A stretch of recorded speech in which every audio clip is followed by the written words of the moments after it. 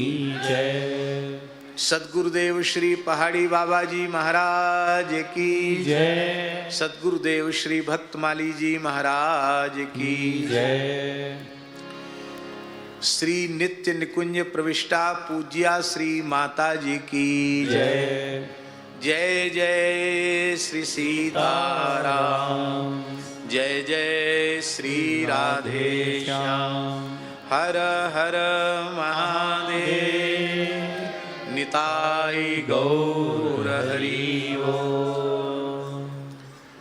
श्री कपिल भगवान और देवहूति माता का अत्यंत पवित्र संवाद चल रहा है। पूज्य श्री मिश्री जी गुरु जी, पूज्य श्री व्यासनंदन जी गुरु जी और पूज्य श्री नैयायिक जी गुरु जी, पूज्य श्री आचार्य चंद्र प्रकाश जी, सभी को यथा योग्य हम प्रणाम करते हैं एवं हमारे अत्यंत प्रिय और आदरणीय पूज्य श्री रसिक माधव दास जी को, श्री राम स्वरूप दास जी को, झा जी को और विराजमान सभी पूज्य संतों को हम यथा योग्य वंदन करते हुए और भगवान कपिल के और देवहूति माता के पवित्र संवाद का स्मरण कर रहे हैं। कल कल्याण की चर्चा हम लोगों ने की।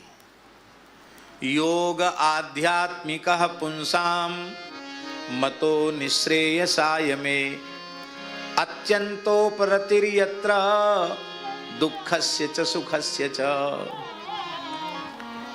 जिस अवस्था में पहुंचने के बाद दुख और सुख इन दोनों की अत्यंत उपरति हो जाती है, उस अवस्था का नाम है कल्याण। और वह अवस्था युगल सरकार के चरण कमल की प्राप्ति के बिना संभव नहीं है।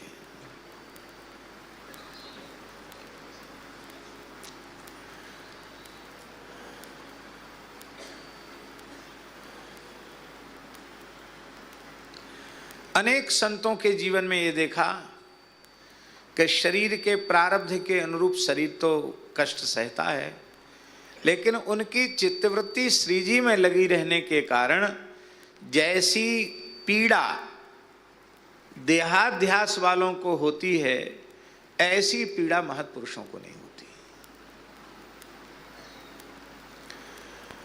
अधिक देहाध्यास की निवृत्ति के बाद तो ऐसी अवस्था हो जाती है।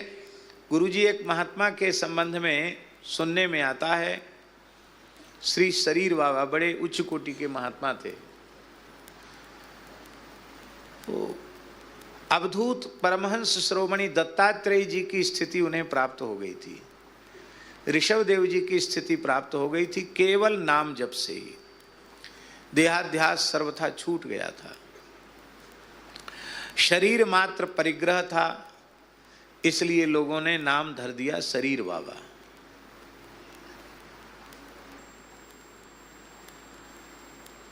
भयंकर ठंड थी, पूस के जाड़े थे और किसान खेत में गेहूं में पानी लगाने गए, जा रहे थे किसान। रात्रि में लोग पानी चलाते हैं बाद।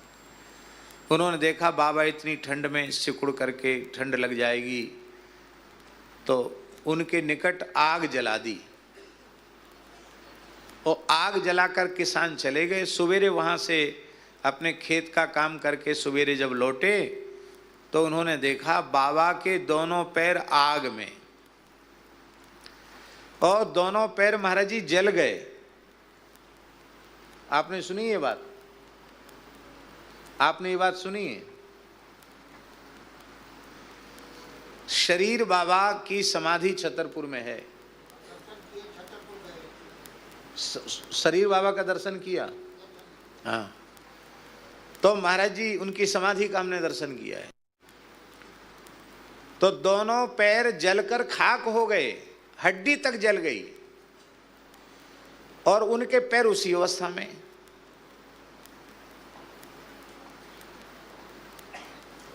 किसानों ने कहा बाबा के तो सबरे पांव पजर गए, सबरे पैर जल गए। तो गांव के लोगों ने कहा अरे बाबा कैसे, तुम बताओ, आग इसलिए जलाई थी कि तुम्हें ठंड न लगे, तुमने सबरे पैर जला लिए। तो उन्होंने कहा जिसके पैर होंगे उसके जलेंगे। क्या कहा उन्होंने? जिसके पैर होंगे उसके जलेंगे। अब वो तो अपनी ब्राह्मी स्थिति में बोल रहे थे, बेचारे किसान क्या समझें कि बाबा के कहने का तात्पर्य क्या। बोले जिसके पाम होंगे उसके जलेंगे। अरे बोले तो पागल है, पागल को बुंदेलखंड में सिर्री कहते हैं। अरे बोले सिर्री है, पैर जल गए, छोड़ के लोग चले गए। क्या करते लोग?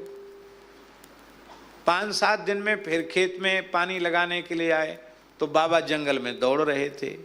वो जले जलाए पैर, हड्डी तक जल गई थी आचार्य जी, और एकदम बढ़िया नए पांव उगे आए, बाबा घूम रहे हैं।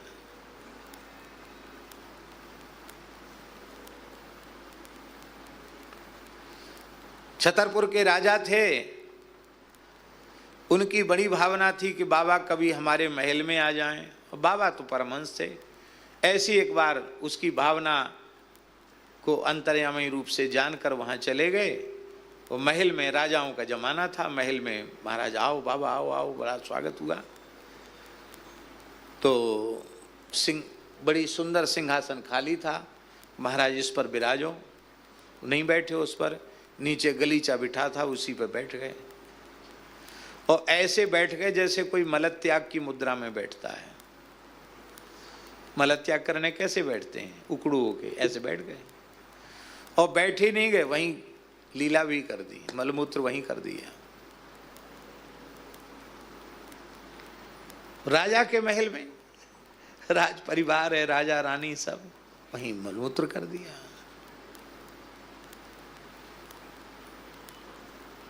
तो राजा तो कुछ नहीं बोले, बाबा तो सिद्ध पुरुष। राजमहल के सेवक ने कहा बाबा ये महल है, ये यहाँ ऐसा क्यों कर दिया? अरे बोले कुछ नहीं, कंडा बनेंगे, कंडा, कंडा जानते हो ना, गोबर के कंडा बनते, बोले इसको थाप दो, कंडा बन जाएगा। कैसी श्रद्धा होगी महाराज जी क्षत्रियों में, राजाओं में। महाराज ने उनके मल को अपने हाथ से उठाया और महल की दीवार पर थाप दिया, और जब वो सूखा तो गाय के गोबर का कंडा हो गया, और उनके मल की दिव्य सुगंध पूरे महल में गमक गई। महीनों तक महल में सुगंध नहीं गई। जैसे ऋषभ देव जी के बारे में कहते हैं समन्ता 10 योजनम सुरभिन चकार, ऐसे ही उनके दिव्य ज्ञान की ऐसी महिमा। तो ये हम इसलिए उदाहरण एक संत का जो मुश्किल से अभी 60-70 साल पहले हुए होंगे, इससे अधिक पुरानी बात नहीं है, ज़्यादा से ज़्यादा 70 वर्ष उनको समाधि लिए हुआ होगा। हैं? हाँ, लो श्री रसिक माधव दास जी कह रहे हैं कि पूज्य श्री हिताश्रम वाले महाराज जी ने उनका दर्शन किया। हाँ, सत्संग भी हुआ। हाँ जी, हैं? हाँ, परम पूज्य श्री हिताश्रम वाले महाराज जी ने कहा, पूछा कि आपको ये इतनी ऊंची आध्यात्मिक अवस्था कैसे प्राप्त हुई, आपने इसकी यहाँ तक पहुँचने के लिए कौन सा साधन किया? तो उन्होंने कहा साधन तो गधे करते हैं, हमें जो कुछ मिला है सब कृपा से मिला है। परमहंस से फक्कड़ों की बात ऐसी होती है। तो राम जी देहाध्यास की निवृत्ति और अपनी भगवत उपासना की परंपरा में जब चित्त की वृत्ति कृष्णार्पित हो जाती है, भगवान में मन लग जाता है, तो न सुख रह जाता है न दुख रह जाता है। वस्तुतः मन भगवान में ही लगाने की वस्तु है, इसलिए भगवान में ही मन को लगाना चाहिए। भगवान कह रहे हैं कि देखो,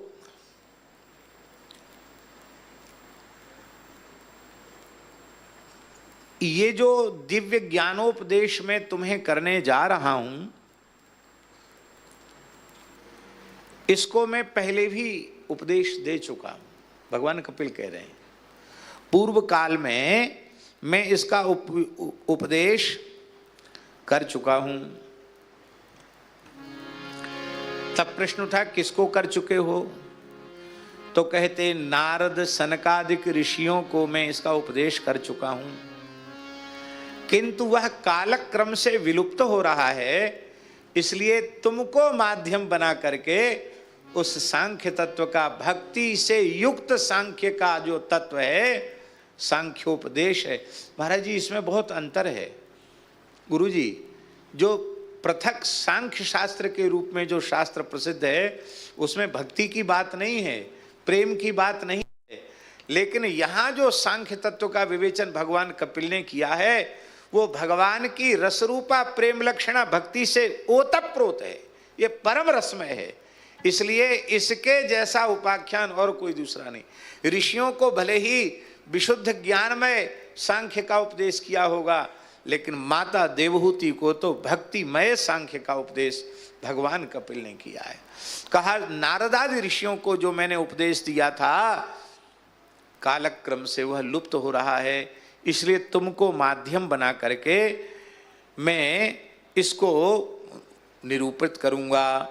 देखो माताजी, सबसे पहले बंधन और मोक्ष का स्वरूप समझना चाहिए। बहुत ध्यान से सुने राघवदास जी, ये केवल इतिहास और कथा नहीं हो रही है, ये विशुद्ध भागवत के रहस्य की चर्चा हो रही है, इसलिए इसको बहुत ध्यान पूर्वक बड़े सावधान होकर के सुनना चाहिए। भगवान कहते माताजी सबसे पहले साधक का कर्तव्य है, मुमुक्षु का कर्तव्य है कि वह बंधन और मोक्ष के स्वरूप को भली भांति समझ ले।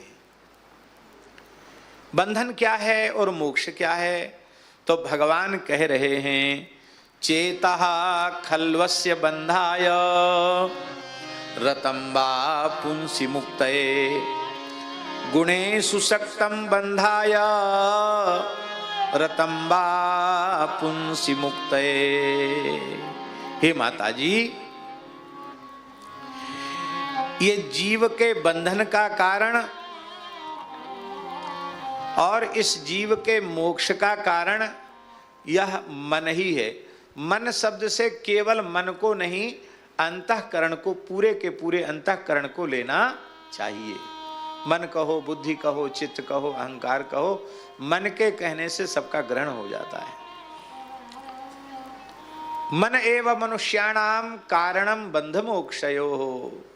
और एकादश में तितिक्षु ब्राह्मण का जो गीत है, उस गीत में वो तितिक्षु ब्राह्मण क्या कहता है? नायम जनों में, नायम जनों में सुख दुख हेतु न देवतात्मा ग्रह कर्म कालः मनः परम कारण मामनन्ति संसार चक्रम परिवर्तयेद्यत्। क्या प्यारी बात है। अयम जनः, ये संसार के लोग न तो मेरे सुख के कारण हैं, न ही मेरे दुख के कारण हैं। क्यों नहीं है? इसलिए नहीं है कि देह बुद्धि से यदि विचार किया जाए तो सप्त धातु विनिर्मित पंचभूतमय जैसा हमारा देह है ऐसा ही तो अन्य लोगों का देह है। तो पंचभूत से पंचभूत का क्या विरोध, सप्त धातुओं से सप्त धातुओं का क्या विरोध। तो कहां रहा सुख और कहां रहा दुख। तो देवता सुख दुख के कारण, बोले नहीं देवता भी नहीं है, क्योंकि शरीर पर इंद्रियों पर देवता विराजमान है। ये बात हम लोग धर्मशास्त्र के अनुसार मानते हैं। जैसे नेत्र के अभिमानी देवता सूर्य हैं, हाथ के अभिमानी देवता इंद्र हैं, पैर के अभिमानी देवता विष्णु हैं, इत्यादि प्रकार से ज्ञानेन्द्रिय कर्मेंद्रियों के तत्त अभिमानी देवता हैं। तो जो व्यक्ति हमें सुख देते हुए अथवा दुख देते हुए दिखाई पड़ रहा है, वह अपने देहेंद्रियादि के माध्यम से ही तो हमारे अनुकूल अथवा प्रतिकूल क्रिया की भी व्यक्ति कर रहा है। तो उसमें भी यदि देवताओं का विचार किया जाए तो देवता तो जैसे हमारे इंद्रियाधिष्ठात्री देवता के रूप में विद्यमान है, ऐसी उनके भी शरीरों पर विद्यमान है। तो देवताओं का देवताओं से क्या झगड़ा, ग्रहों का ग्रहों से क्या झगड़ा। न देवतात्मा ग्रह कर्म, कर्म भी नहीं, काल भी नहीं। अरे भाई, सबका निराश करते चले जा रहे हो और सुख दुख के झमेले में सारा संसार फंसा हुआ है, तो फिर बताना तो पड़ेगा कि सुख दुख आखिर उनकी अनुभूति होती है तो उसका मूल कारण क्या है। वो कहता है मनः परम कारण मा मनंती, ये मन को ही सुख दुख का कारण माना गया है, क्योंकि मन जिसको अनुकूल रूप में अनुभव कर लेता है वो सुख हो जाता है, और मन जिसका प्रतिकूल रूप में अनुभव कर लेता है वो दुख हो जाता है।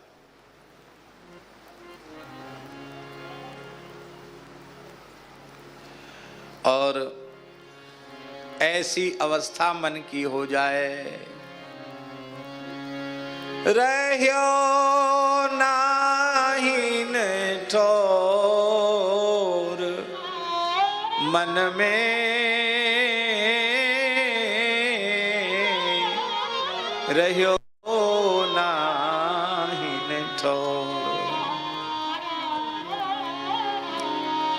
नंद नंदन अछत कैसे, नंद नंदन अछत कैसे, आनिए उर और,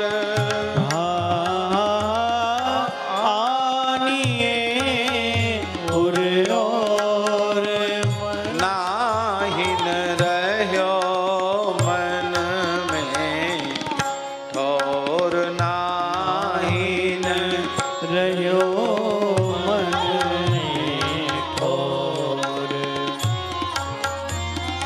चलत चितवत सुपन सोवत, चलत चितवत सुपन सोवत, दिवस जागत राति,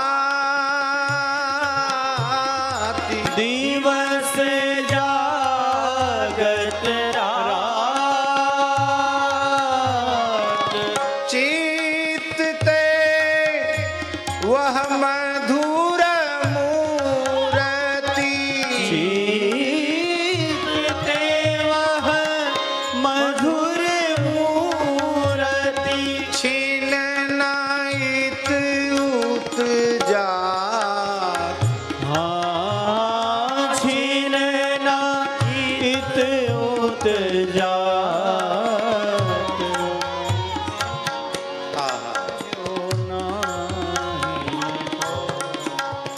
मन में रह्यो नाहिन ठोर, मन में रह्यो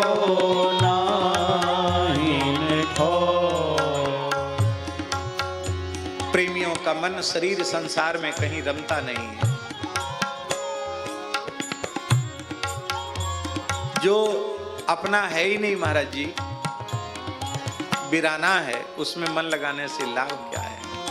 रहना नहीं देश वीराना है। एक बहुत रसिक संत हुए हैं श्री अग्र अली जी की परंपरा के, श्री मंजुकेशी जी। आहा रे मन देश आपन कौन, रे मन देश आपन कौन, रे मन देश आपन कौन, रे मन देश आपन कौन। जहाँ बसे प्रियतम प्रकृति पति, जहाँ बसे प्रियतम प्रकृति पति, सुमुख सीतारमण, हाँ सुमुख सीतारमण, रे मन देश आपन कौन, रे मन देश आपन। बिना समझे बिना बूझे, बिना समझे बिना बूझे, करे इत उत गौन, हाँ करे इत उत गौन। सुख मिलत नहीं तो ही सपने, सुख मिलत नहीं तो ही सपने, सदा खोजत जौन, सदा खोजत जौन, रे मन देश आपन कौन, रे मन देश आपन कौन। तो कहाँ चलें? बोले अब सब छोड़ो, अब तो निवृत्त निकुंज की ओर चलो, जहाँ प्रियालाल सुखसेज पर पौड़ रहे हैं, और कहीं मत जाओ। केवल निकुंज भवन में ही प्रवेश करो, और कुछ तुम्हारा लक्ष्य नहीं है। इधर उधर क्यों भटक रहे हो? ये काम जरूरी है, ये काम जरूरी है, ये काम जरूरी है।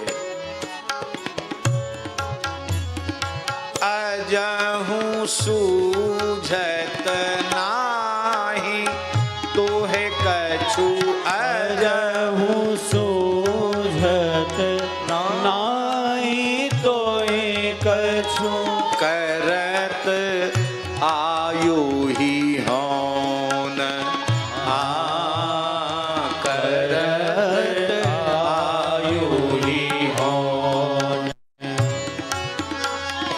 कहत केसी तहाँ चलू झट, कहत केसी तहाँ चलू झट। कहाँ चले?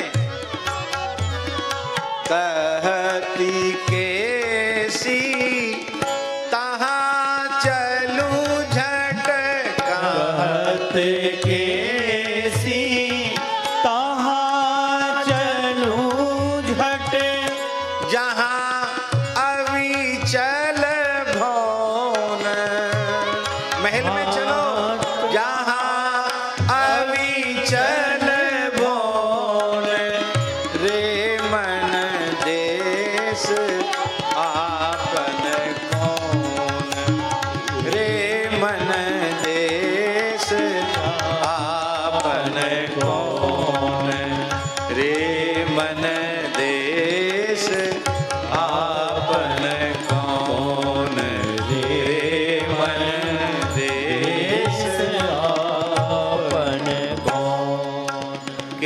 अद्भुत बात है।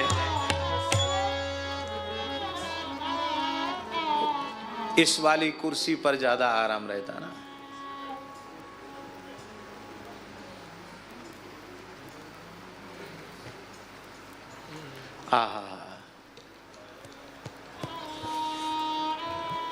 अभी अभी तो हिताश्रम वाले महाराज जी का स्मरण श्री रसिक माधव दास जी ने कराया था, शरीर बाबा वाले प्रसंग को लेकर के। और वर्तमान में जो पूज्य हिताश्रम वाले महाराज जी हैं, हम सबके ऊपर कृपा करके पधारे हैं, हम आपको प्रणाम करते हैं।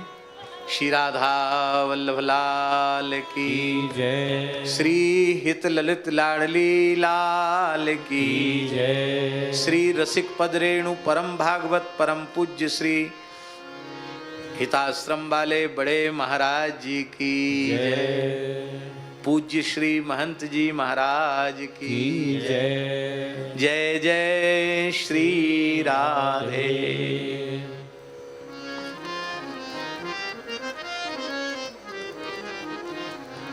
इतने गुरुजी संतों की वाणी में शरीर संसार में कहीं मन नहीं रमाना है, केवल मन को मनमोहन में रमण कराना है, उनमें चित्तवृत्ति को लगाना है। इस भाव के सैकड़ों पद हैं।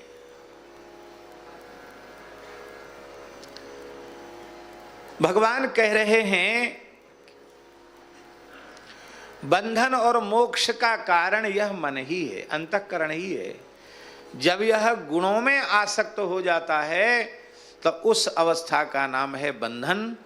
और जब यह चित्त, जब यह अंतःकरण श्री ठाकुर जी के नाम रूप लीला धाम के रस में निमज्जित हो जाता है, भगवान में डूब जाता है। और यदि हम और स्पष्ट करके कहें तो भगवान के अंतःकरण से भक्त अपने अंतःकरण को एकीकृत कर देता है, जैसे ध्रुव जी ने कर दिया है। ध्रुव जी ने भगवान के अंतःकरण से अपने अंतःकरण को एकीकृत कर दिया। इस तरह से भगवान का मन ही हमारा मन बन जाए, भगवान की बुद्धि ही हमारी बुद्धि बन जाए, भगवान का चित्त ही हमारा चित्त बन जाए, भगवान का अहम ही हमारा अहम हो जाए, स्वयं की सत्ता विलीन हो जाए।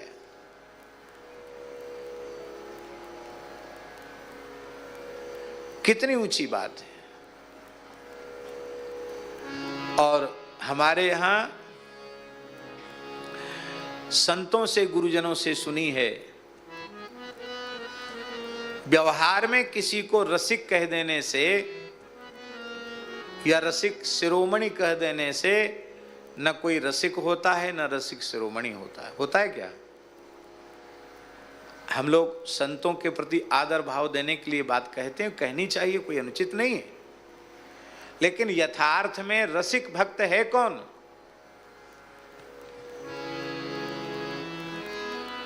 श्री स्वामी भगवत रसिक देव जी महाराज ने अपनी वाणी में कहा, जीव ईश मिली दोए,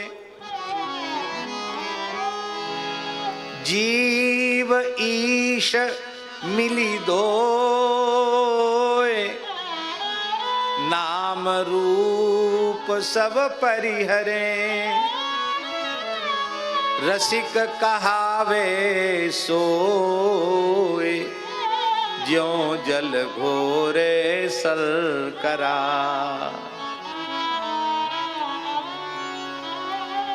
एक जग में पानी है और एक पात्र में शर्करा है, मिश्री है। अभी दोनों के नाम रूप अलग अलग हैं। इसको पानी कहेंगे, जल कहेंगे, इसको शर्करा कहेंगे। और दोनों को फेंट दिया तो न जल जल रहा न शर्करा शर्करा रही, दोनों मिलकर एकाकार हो गए, शरबत बन गया। कहते इस प्रकार से जिसके तन मन प्राण में युगल रस घुल मिल जाए वो रसिक है। और महाराज जी ऐसे रसिकों को बोलने की भी आवश्यकता नहीं पड़ती, उनकी तो नजर से रस बरसता है, उनके रोम रोम से रस वर्षण होता है, उनका मंगलमय दर्शन, उनकी उपस्थिति मात्र से सबका हृदय आनंद से आंदोलित होता है। श्री सेवक जी महाराज प्रथम आग्रह पर श्री राधा वल्लभ लाल जी का दर्शन करने पधारे। प्रथम बारी तो वृंदावन आए थे और इतना छिप कर के आए कि कोई उन्हें देख न सके, जान न सके, पहचान न सके।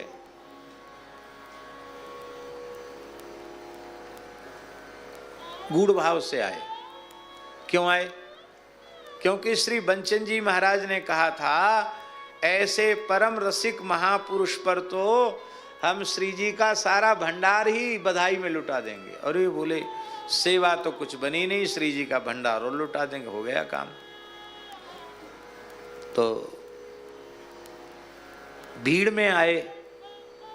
अब कोई विशेष रूप में नहीं आए कि पहचान में आ जाए कोई विशिष्ट व्यक्ति हैं, लेकिन उनके नेत्रों में जो रस का समुद्र उद्वेलित हो रहा था, उनकी आंखों को देख करके नेवरे नैनन सो यूं पहचानो। कैसे पहचान लिया? बोले, ये रस का सागर जो इनके नेत्रों में हिलोरें ले रहा है, ये निश्चित ही श्री हित दामोदर दास सेवक जी ही हैं, दूसरा नहीं हो सकता। और कोई परिचय हुआ, बातचीत हुई क्या? बातचीत नहीं हुई, परिचय नहीं हुआ। इसका मतलब है रसिकों को बोलने की जरूरत नहीं है, उनकी आंख से पता चलता है कि इनके भीतर क्या है।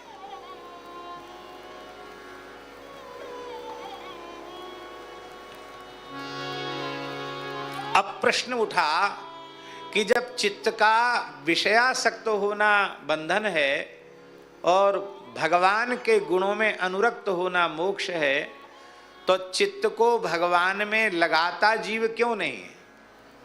हम सबका चित्त भगवान में क्यों नहीं लगता है? ये प्रश्न है। इसका बड़ा सुंदर समाधान भगवान कपिल ने किया है।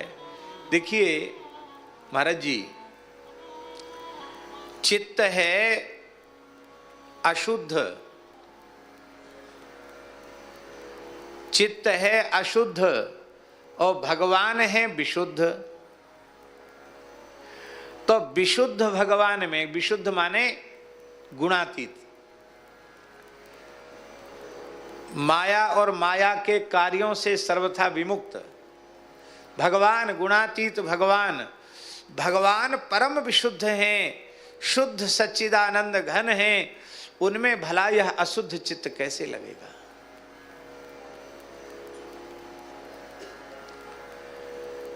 यही बात पूज्य श्री रमण रीति वाले महाराज जी कह रहे थे कि मल विक्षेप की निवृत्ति होने के बाद फिर आवरण की निवृत्ति होती। मल विक्षेप और आवरण।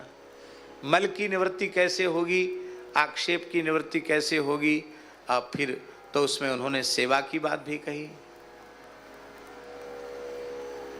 अब एक दूसरा प्रश्न है कि अशुद्ध चित्त विशुद्ध भगवान में नहीं लग सकता, तो चित्त को अशुद्ध बनाया किसने? किसने चित्त को अशुद्ध बनाया? किसी ने नहीं बनाया है। बहुत प्यारी बात है। भगवान कह रहे हैं, इतना प्यारा श्लोक है ये, अहम ममाभिमानोत्थै काम लोभादिभिर्मलै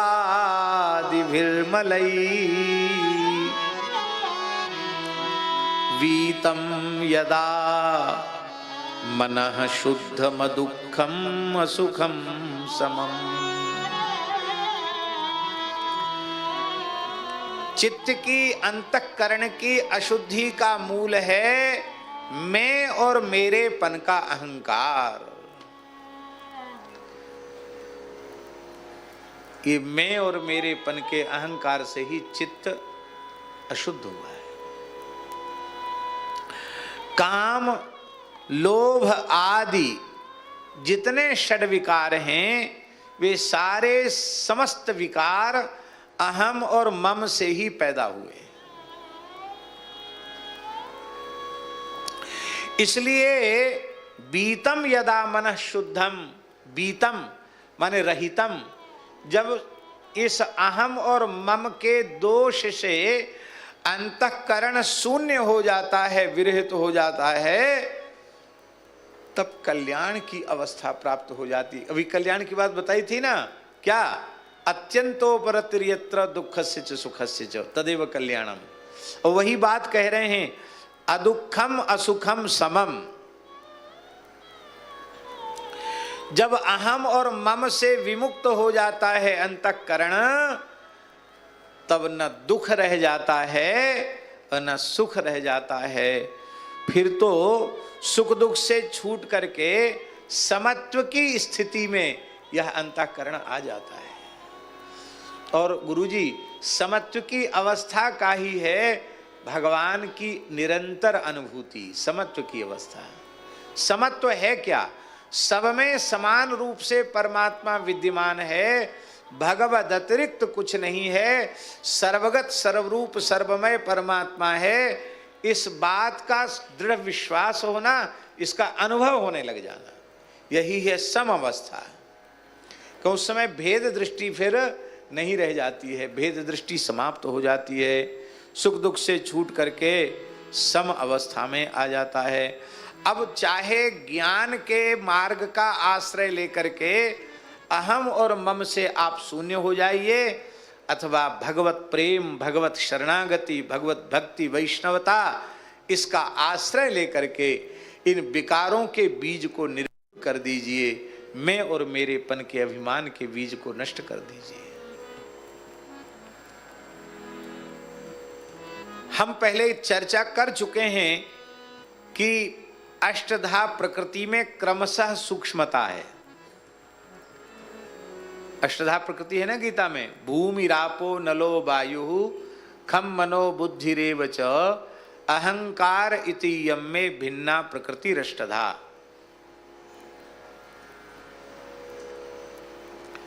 तो पृथ्वी की अपेक्षा जल सूक्ष्म है, जल की अपेक्षा अग्नि सूक्ष्म है, अग्नि की अपेक्षा वायु सूक्ष्म है, और वायु की अपेक्षा आकाश सूक्ष्म है। इसलिए तो सब में व्याप्त हो जाता है, सब उसमें आ जाता है। आकाश अत्यंत सूक्ष्म है, और आकाश से भी अत्यंत अत्यंत सूक्ष्म जो है वो मन है। इसलिए अर्जुन ने बड़ा महत्व दिया इस प्रश्न को। अर्जुन ने कहा कि चंचलम ही मनः कृष्ण प्रमाथि बलभद्रढ़ तस्याहम निग्रहम मन्ये वायुरिव सुदुष्करम।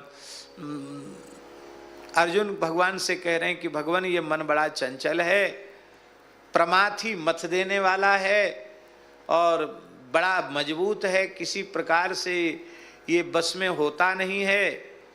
हमको तो ऐसा लगता है कि जैसे वायु को मुट्ठी में बंद करना असंभव है, ऐसी मनोनिग्रह संभव नहीं है।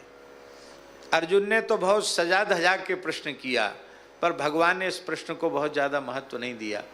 भगवान ने बहुत सहज भाव से उसका उत्तर दिया। अभ्यासेन तु कौन्तेय वैराग्येण च गृह्यते। और इसी को पातंजल योग सूत्र में कहा गया, अभ्यास वैराग्याभ्याम तन्निरोधः। अभ्यास और वैराग्य से मन का निरोध हो जाता है। अब अभ्यास की परिभाषा कहाँ क्या है? वैयाकरण लोग अभ्यास किसको मानते हैं, अभ्यास संज्ञा किसकी मानते हैं, ये तो गुरुजी जानेंगे। और न्याय में अभ्यास किसको कहते, ये गुरुजी जानेंगे। लेकिन गुरुजनों की कृपा से दास को तो यही समझ में आता है कि बारंबार भगवान नाम रूप गुण लीला का अनुसंधान, चिंतन, इसी का नाम अभ्यास है। नाम की रट लगा दो, यही अभ्यास है। और वैराग्य, अभ्यास